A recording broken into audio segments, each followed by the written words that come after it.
My son invited me to a luxury villa for my 72nd birthday, then texted me from the lobby to say they had forgotten to book me a room.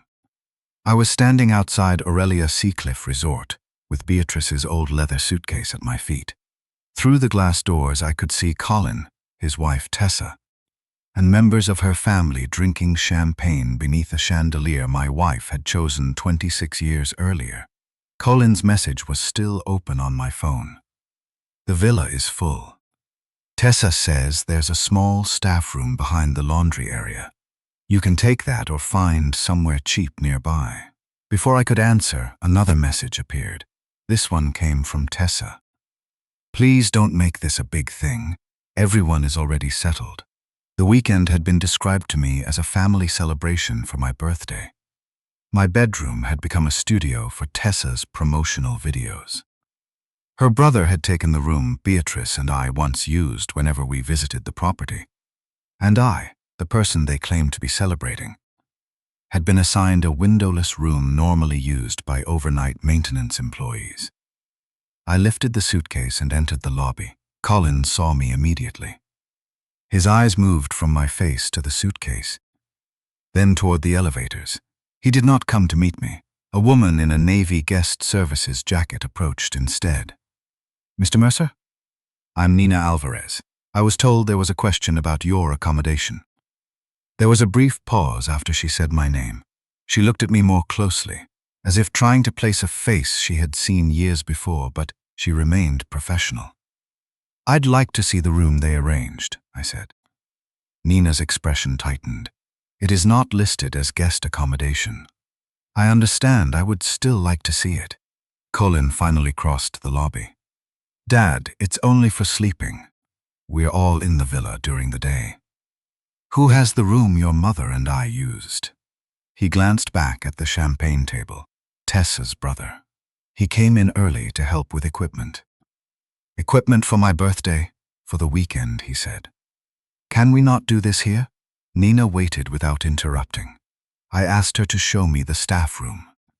She led us through a service door and along a laundry corridor. Employees stepped aside, watching a guest with a suitcase being brought into their workspace. The room contained a narrow bed, a locker, 2 hanging uniforms, and no window or direct route to a public corridor. Nina remained at the open door. This is an employee restroom, she said. It cannot be assigned to a guest. Colin exhaled. No one is assigning it officially. He just needs a place to sleep. Tessa appeared at the far end of the corridor with a phone mounted on a small stabilizer. She stopped recording when she saw me. Leonard. The villa setup is finished, she said. We moved furniture, installed lighting, and built a filming wall in the main bedroom. Changing it now would disrupt the entire schedule. The main bedroom was supposed to be mine. It was the only room with the right light.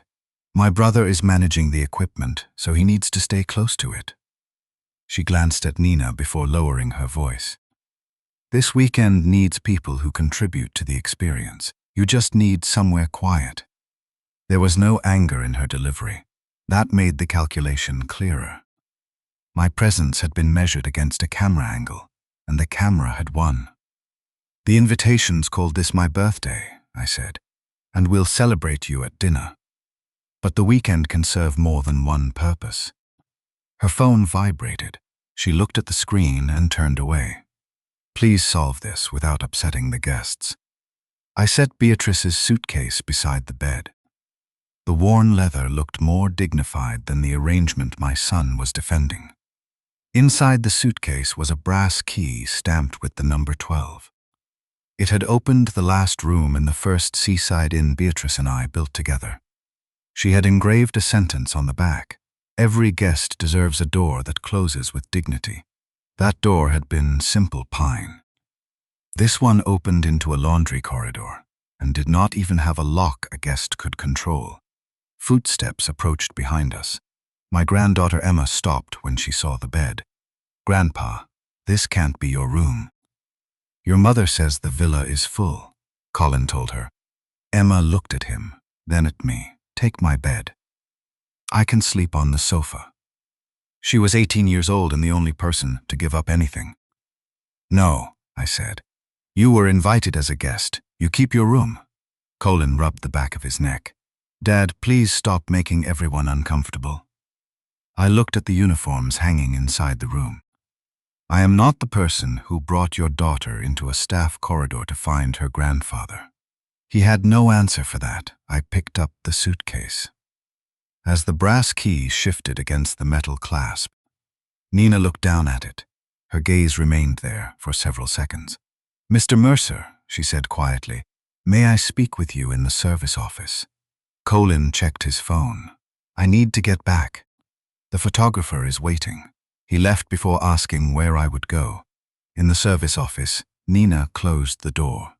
That is the key from the original Mercer house, she said. We use a photograph of it during employee orientation. Beatrice thought a promise should be small enough to carry. Nina studied my face again. You're Leonard Mercer. I nodded. 30 years earlier, Beatrice and I had opened a 12-room inn with borrowed furniture. Aurelia Coast Resorts had grown from it. I had retired from daily operations, but Mercer Hospitality Trust still held the controlling interest, and I remained its principal trustee and chairman emeritus. Colin knew I had stepped away from daily operations. I had not understood how easily he could mistake that distance for surrender. Nina reached for the desk phone. Should I call Mr. Kwan? Quietly, I said. Do not announce me in the lobby. Martin Kwan, the resort's general manager, arrived 5 minutes later. He shook my hand, then asked Nina to document why the staff room had been opened and who had requested it. The owner's residence is prepared, he told me. No reservation has been placed there this week. Move me without telling the villa. He hesitated. Do you want their reservation ended? Not because they embarrassed me. The staff room request is already a violation of our accommodation policy. Then record it exactly as you would for any other guest. Do not invent anything because my name is on the trust. Martin gave one short nod. Nina arranged a private cart through the service entrance. Emma sent me a message asking where I was staying. I told her only that I had found a proper room and that she was not responsible for fixing what her parents had done. Colin sent a thumbs-up symbol when I gave him the same information. The owner's residence sat beyond a garden wall and outside the rental inventory. Beatrice had furnished it simply in pale wood and blue fabric. I placed the brass key beside Beatrice's suitcase. Martin opened the reservation record on a secured tablet. The villa had been booked through Aurelia's founder family benefit. Listed relatives could request a family rate and priority handling, but the electronic form required them to certify that a sponsoring founder had approved the stay and to provide a personal payment method. Colin had checked the approval box, named me as sponsor, and entered my founder account instead of his own card. The form recorded his certification and the exact time he submitted it. I had authorized none of it. We can suspend it now, Martin said. Separate the prepaid reservation from every new charge first. Preserve the booking history and the authorization logs. The prepaid stay would remain. New spending on my account would not. Martin scrolled to an attachment added by guest services that afternoon. It was an invitation Tessa had posted publicly. Behind her company name was the Aurelia Coast logo. Across the top were 5 words, in partnership with Aurelia Coast Resorts. No such partnership existed. A floral vendor had emailed the resort to ask where a backdrop should be delivered. The vendor forwarded the full instruction chain, including an invoice from Tessa Mercer Coastal Events to Claire Rowan. Claire had paid a $5,000 planning deposit. The description read preferred venue access. Tessa's accompanying message promised Claire priority choice of an Aurelia wedding date once the relationship announced during the weekend became official.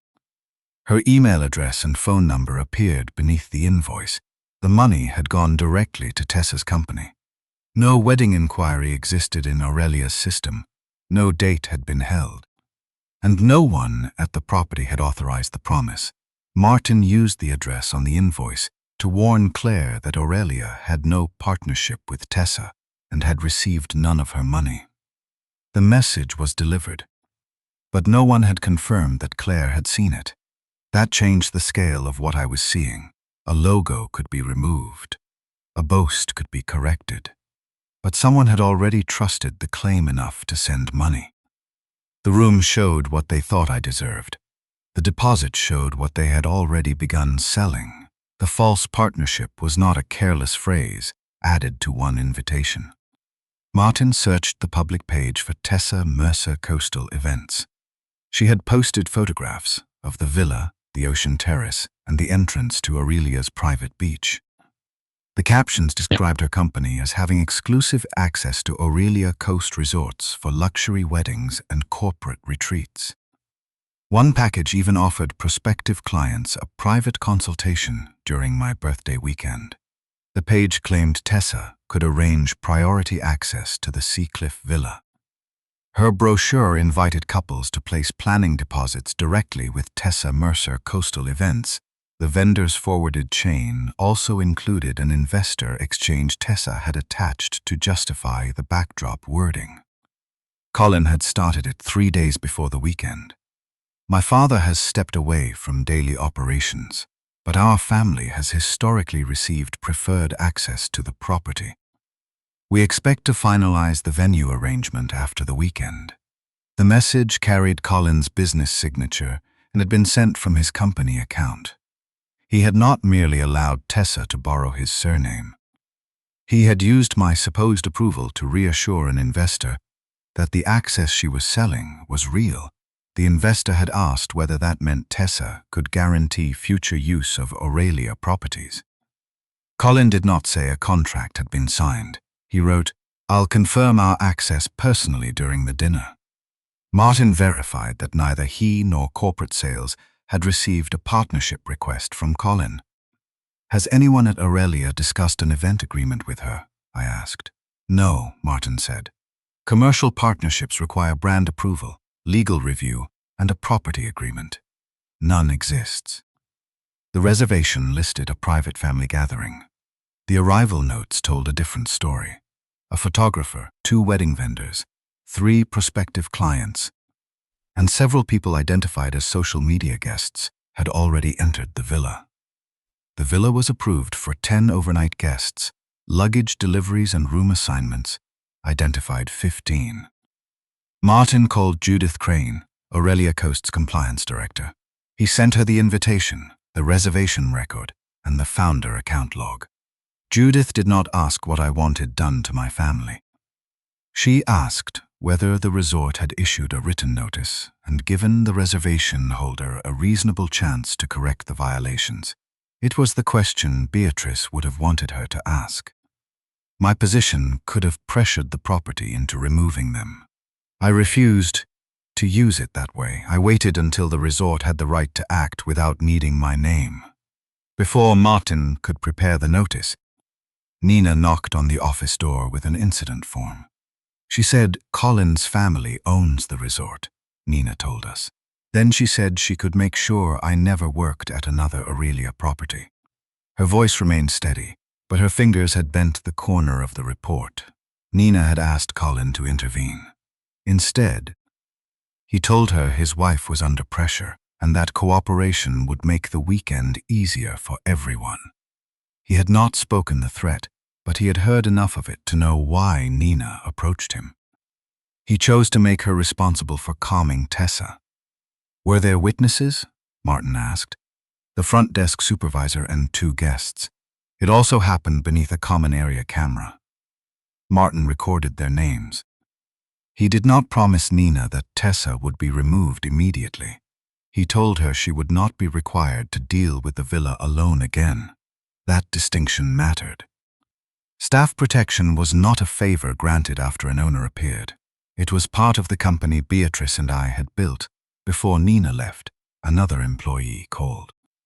The photographer named in the vendor email had entered the founder's library and begun moving framed photographs to clear a filming wall.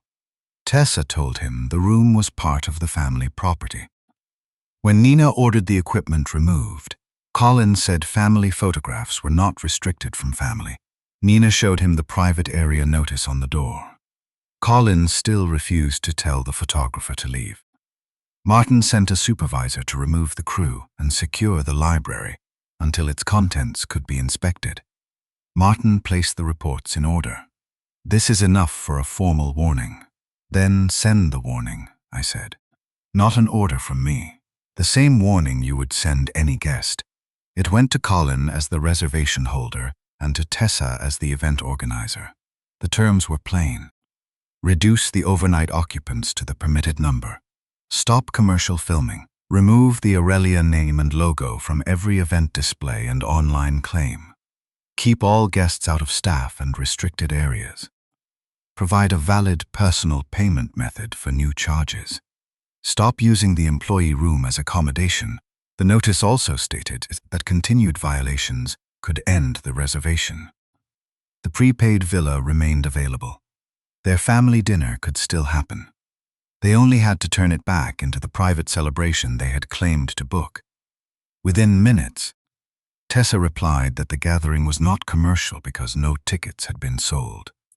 She described the logo as a design placeholder. Colin added that the founder account was a family benefit and that the extra occupants were temporary guests. Neither response promised to correct anything. 20 minutes after receiving the warning, Tessa removed the words "in partnership with Aurelia Coast Resorts" from her event page. In their place, she wrote, "A preferred venue relationship to be formalized tonight." The Aurelia logo remained on the backdrop. Private consultations continued and the payment link stayed active. I changed the language exactly as requested. She wrote to Martin. He preserved both versions and sent them to Judith. Her reply was brief. Tessa had changed several words, while continuing to sell clients the belief that priority access to Aurelia would soon be guaranteed. Group sales called the number on Claire's invoice. The call went to voicemail, and the manager left a warning that Aurelia had no agreement with Tessa's company. Then she checked the event guest list. Claire had already checked in as a dinner guest. The email had been delivered, and the voicemail had been left, but there was still no confirmation that Claire had received either warning. Her phone might simply have been silenced for the event. Whatever the reason, she was now inside the resort. While the claim behind her deposit was still being promoted, I asked Colin to meet me alone in the garden outside the main lobby. While I waited, I understood that Colin had learned the language of ownership without accepting any of its duties. When he arrived, he looked past me toward the drive. "Which motel did you find?" "I found a room." "That is not why I asked you here." I showed him the account log on my phone. "Who authorized you to certify my approval and charge my founder account?" He looked at the entries but did not deny them. "The benefit lists us. We've used the family rate before, with my permission. It's still a family benefit. It allows you to request a rate. It does not allow you to certify consent I never gave or substitute my account for your own card." Colin lowered his voice. "You stepped away from the company. I thought those benefits stayed with the family." "You thought, or you decided?" His jaw tightened. I asked whether he remembered the trust summary stating that I remained principal trustee. He did. "I thought trustee meant you were holding the company until it came to the family," he said.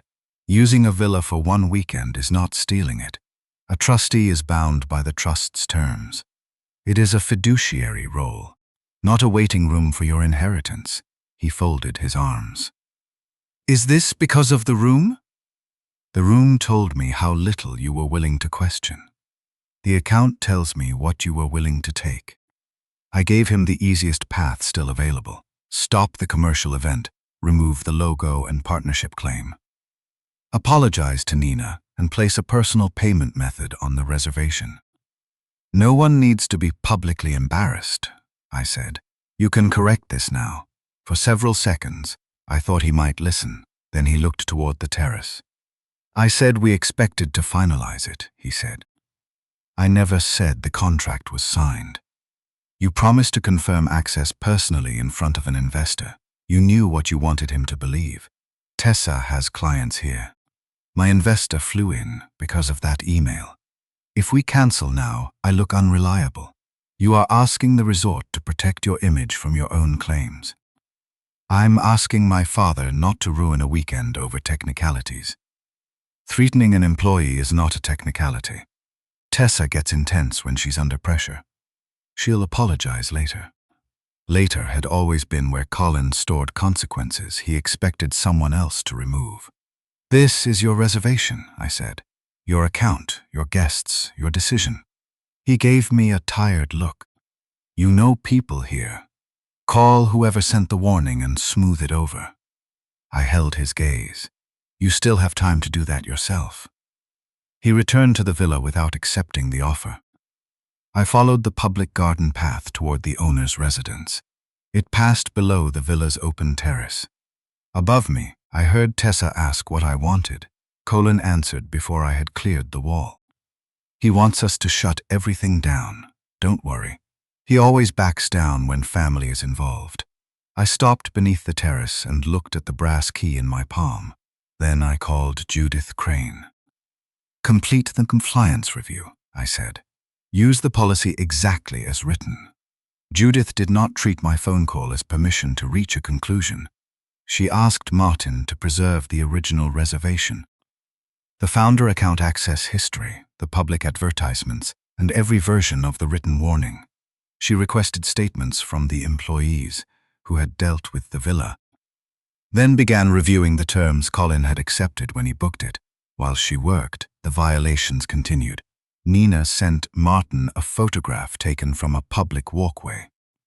Tessa's filming backdrop still stood across the terrace with the Aurelia Coast logo beside the name of Tessa Mercer Coastal Events. Then the bar supervisor called. One of Tessa's assistants had ordered premium liquor and instructed the bartender to place it on the founder account. When the bartender explained that new charges had been suspended, Colin came to the bar himself. My father will approve it, he said, according to the supervisor's written report. Run the charge and let accounting deal with him later. The bartender refused. Colin had now received the warning. Spoken to me directly and tried to use the account again. The founder's library had remained secured since the photographer was removed. Martin asked me to inspect it before the dinner.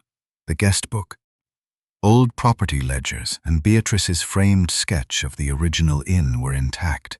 One photograph had been moved from the center shelf and placed face down on a side table. It showed Beatrice and me outside Mercer House on opening morning. We could not afford matching bed frames, so she sewed the same blue cover for every bed. No guest would learn which room cost less from the dignity offered inside it. That same year, a wealthy guest shouted at a young housekeeper over sand on a bathroom floor. Beatrice refunded the room, then asked him to leave. She said that if an expensive suitcase entitled a guest to take an employee's dignity, we were serving whoever could frighten us most. That incident became the beginning of the staff protection standard Nina had relied on when she documented Tessa's threat. Years later, when Aurelia had marble floors and private villas, she shortened the idea for employee training. A guest should never know which room is the cheapest by the dignity offered inside it. Room 12 flooded during a storm in our second week. Beatrice stayed with the elderly couple while I repaired the threshold. When the new lock finally closed, she pressed the brass key into my hand. The engraving appeared a week later. I had thought the worst part of the weekend was that my own family placed me behind a laundry room. Standing in the library, I understood that the insult was larger than my missing bed. Tessa had used Beatrice's terrace to sell status.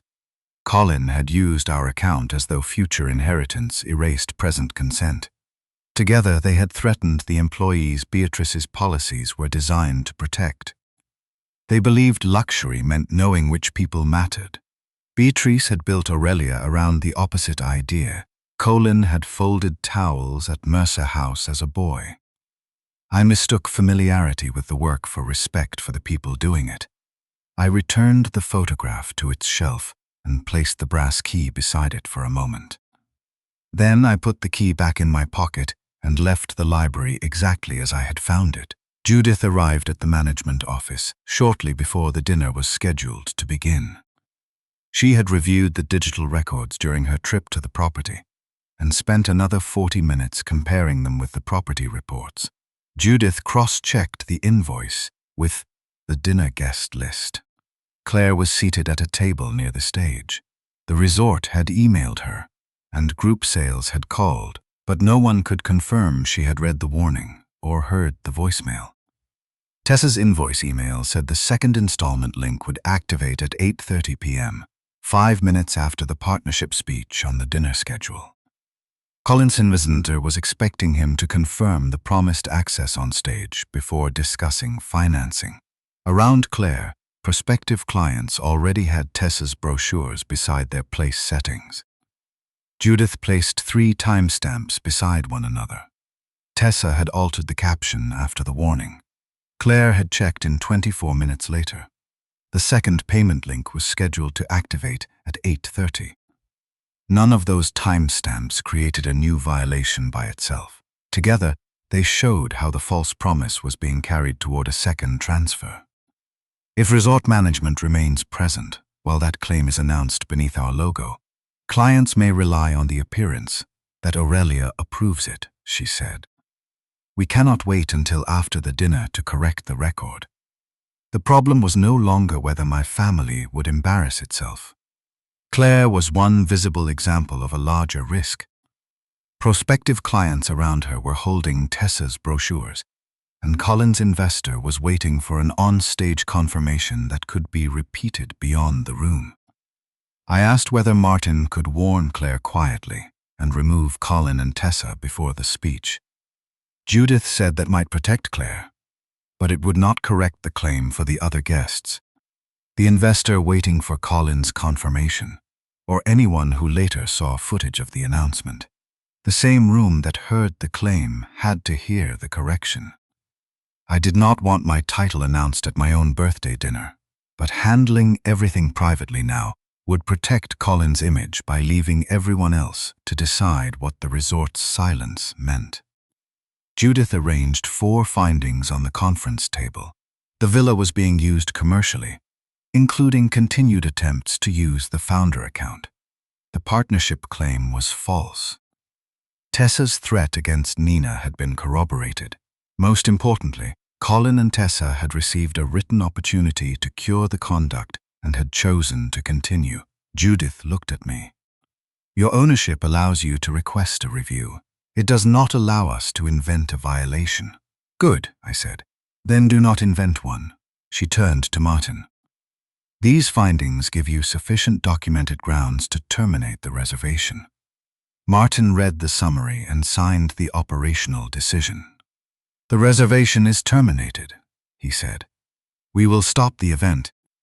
Remove unregistered guests first and give the registered occupants time to collect their belongings. Transportation and a list of available hotels will be ready. Apply the policy you would apply if I had never arrived, I said. That is what I'm doing. I asked what Martin and Judith intended to say in front of the guests. Only what is necessary, I said. Correct the partnership claim. Explain why the event is stopping. Do not publish every account entry, play Nina's recording, or turn private family wounds into entertainment. Judith agreed. The public correction would establish who I was, that no partnership existed, that the account use was unauthorized, and that a warning had been ignored. Everything else would remain private. I was willing to let the truth interrupt their performance. I was not willing to build another performance around their humiliation. By then, the dinner guests were already seated on the terrace. Tessa had begun her presentation before the compliance review was finished. The false partnership was being repeated to clients in a room decorated with Aurelia's name. Judith sent the group sales manager toward Claire's table with a written warning while Martin prepared to interrupt the speech. Protecting one client could stop one transfer. Correcting the room could stop the same lie from reaching everyone else. The second payment window was minutes away. The commercial portion would be stopped immediately, the false claim corrected, and the termination procedure begun.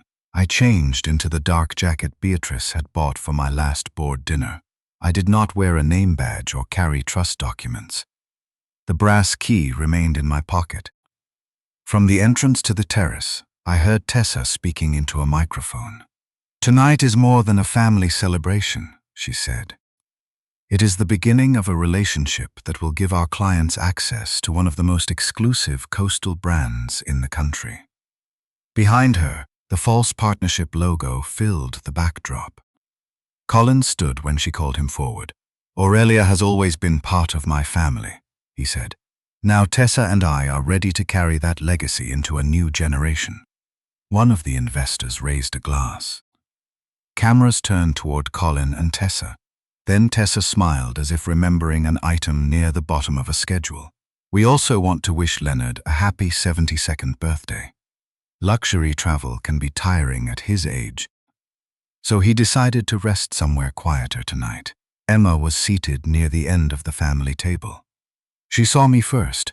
Her eyes moved from me to Martin and Judith walking at my side.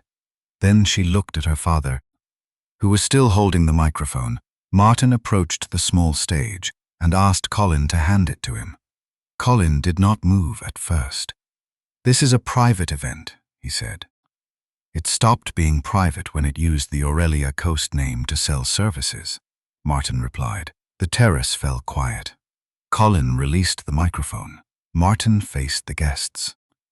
"Before this partnership is announced, the resort must introduce the man whose authorization would have been required for it to exist." Martin touched the screen behind the stage. Tessa's partnership image disappeared. In its place was an archive photograph of Beatrice and me outside the original 12-room Mercer house. "Leonard Mercer," Martin said, "co-founder of Aurelia Coast Resorts, chairman emeritus, and controlling trustee of Mercer Hospitality Trust." No one applauded. The silence was more honest.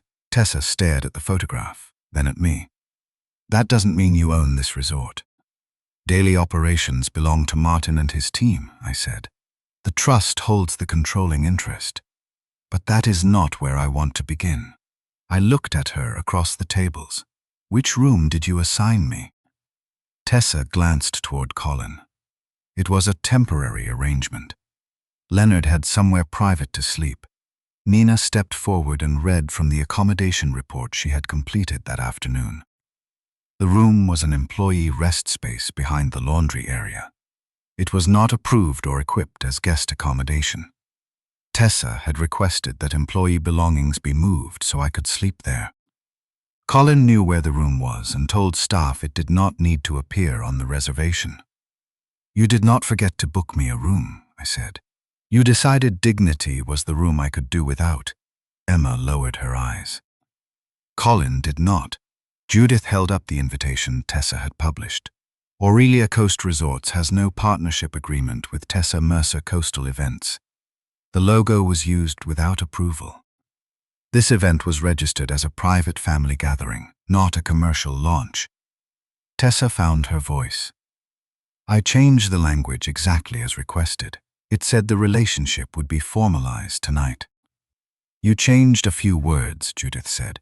"You kept the logo, the consultations, and the payment link. You were still selling the belief that priority access would soon be guaranteed."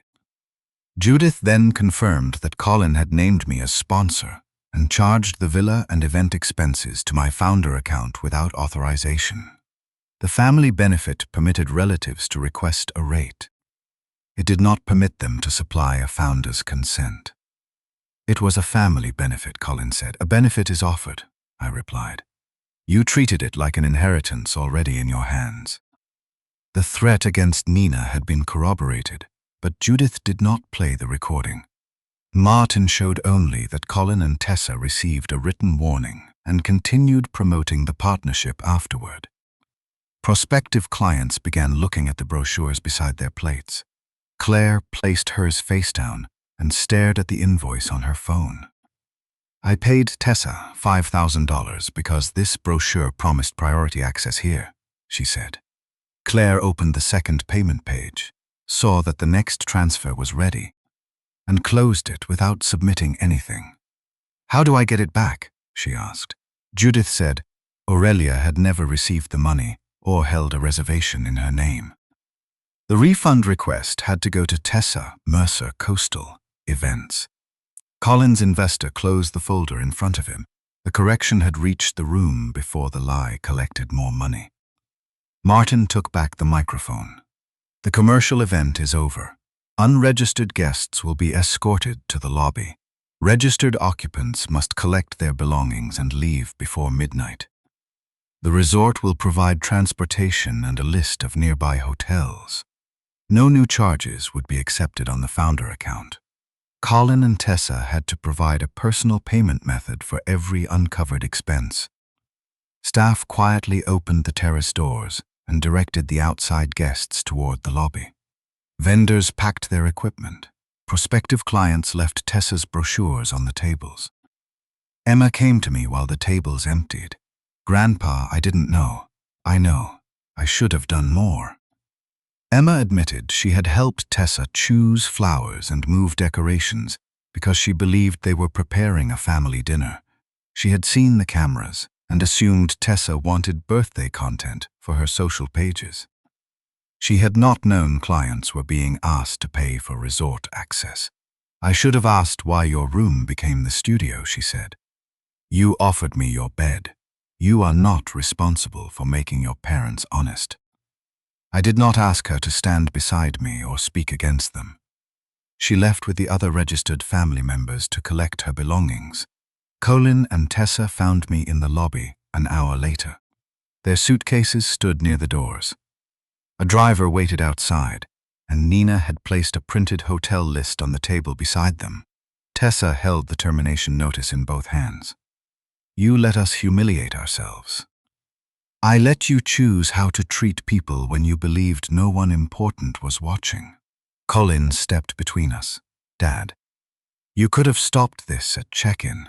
I gave you that chance in the garden. Martin gave you another in writing. You chose the dinner.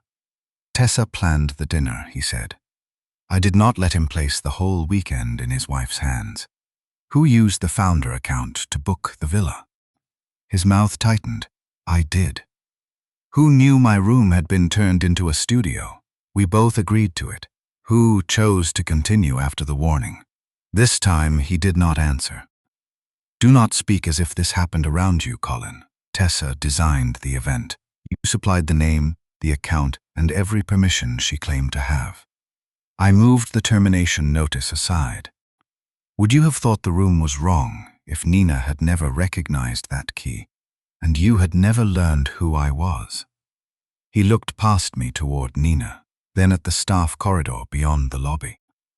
I thought you wouldn't care where you slept. That was the answer, I said.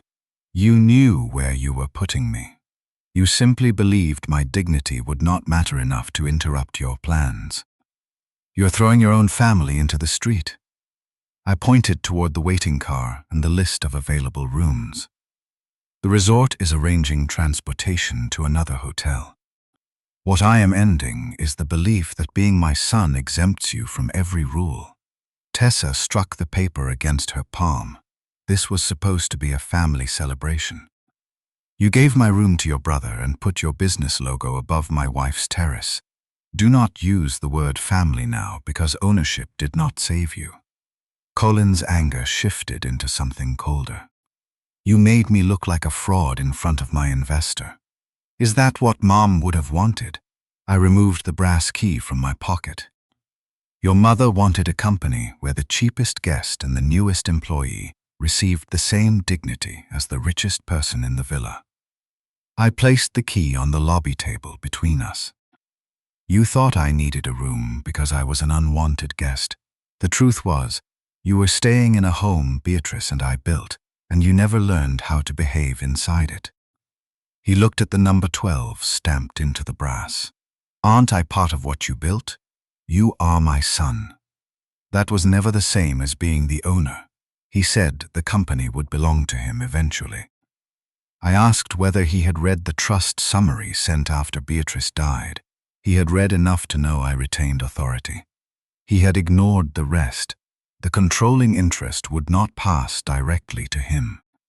The succession plan placed it with an employee benefit trust governed by independent fiduciaries. The Beatrice Mercer Hospitality Scholarship would receive a permanent endowment. Separate trusts protected the grandchildren, including Emma, but Colin did not manage them. None of those arrangements gave him an automatic role in resort operations. "You plan to cut me out?" he asked. Beatrice and I planned to keep the company from becoming an inheritance someone could mistake for permission. This weekend showed me that the remaining founder family access on your profile had to be removed immediately. The founder family benefit was removed from Colin's profile. He could no longer request family rates. Name me as sponsor or route expenses to my account. The uncovered charges would be billed to him, with a documented repayment schedule if needed. He looked toward the old photograph beyond the terrace doors. "I'm sorry this became such a mess.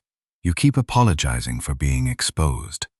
I am waiting to hear whether you understand what you did before anyone knew who I was." He had no answer that night. Watching him leave still hurt.